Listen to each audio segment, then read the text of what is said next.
ಮಹಾತ್ಮ ಗಾಂಧೀಜಿಯವರ ತತ್ವ ಸಿದ್ಧಾಂತಗಳಿಗೆ ಬದ್ಧನಾಗಿದ್ದೇನೆ.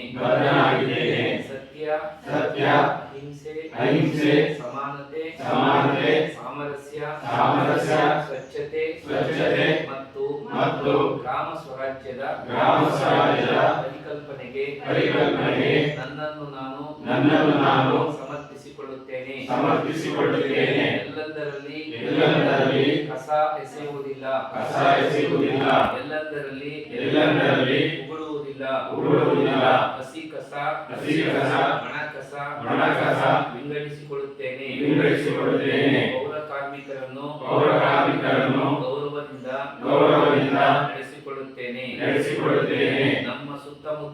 ನಮ್ಮ ಸುತ್ತಮುತ್ತಲ ಪರಿಸರವನ್ನು ಸ್ವಚ್ಛವಾಗಿಡುತ್ತೇನೆ. ಹಸಿರು ನಗರವನ್ನಾಗಿ ಮಾಡಲು ಸದಾ ಶ್ರಮಿಸುತ್ತೇನೆ.